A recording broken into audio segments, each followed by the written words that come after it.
महालक्ष्मी नायिका समेत श्री सत्य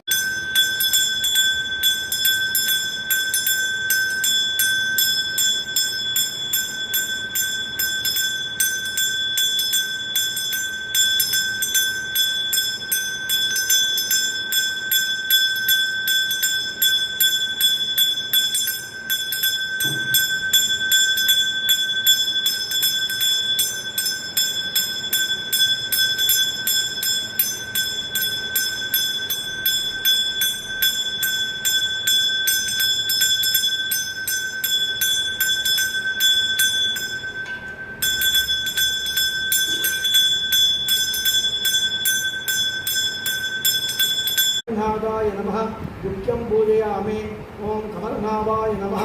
नाभिं पूजयामि ओं जगत्कुक्षिणे नमः युक्तं पूजयामि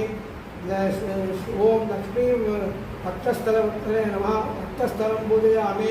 ओं चक्रानिकस्थलाय नमः हस्तान् पूजयामि ओं नमः ओं विद्युत्प्रदाय नमः ओं बलमालिने नमः ओं बीजामास ओं पारिजातमकराय नमः ओं गोवर्धनलोकाय नमः ओं गोपालाय नमः ओं सर्वबालकाय नमः ओं अजाय नमः ओं निरंजनाय नमः ओं कामजनकाय नमः ओं कंचलोचनाय नमः ओं मधुत्ते नमः ओं मधुरानादाय नमः ओं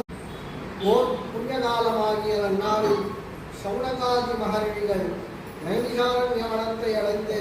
தங்கள் வீட்டாராகின்ற சுதபுராணிகளை நோக்கி நமஸ்கரித்து ஓ மகாத்மாவே பூலோகத்தில் நான்கு கணங்களில் சங்கு சக்கர கதாயுத தாரனாய் வடமாதாங்குவராய் விளங்கான் என்ற ஸ்ரீ மகாவிஷ்ணுமூர்த்தியை பார்த்து தண்டம் சொல்லலானார். ஓ மகாபிரபு, அநாத ரக்ஷகா, ஆபத் பாந்தவா, சகல ஜீவ சேதனா காரகா,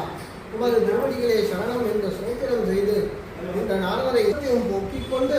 சகல சம்பத்தை உடையவனாகிவிட்டான். அன்று முதல் அந்த பிராமணன் ஒவ்வொரு மாதமும் பௌர்ணமியில் சத்யநாராயண கிரந்தத்தை அனுஷ்டித்துக் கொண்டு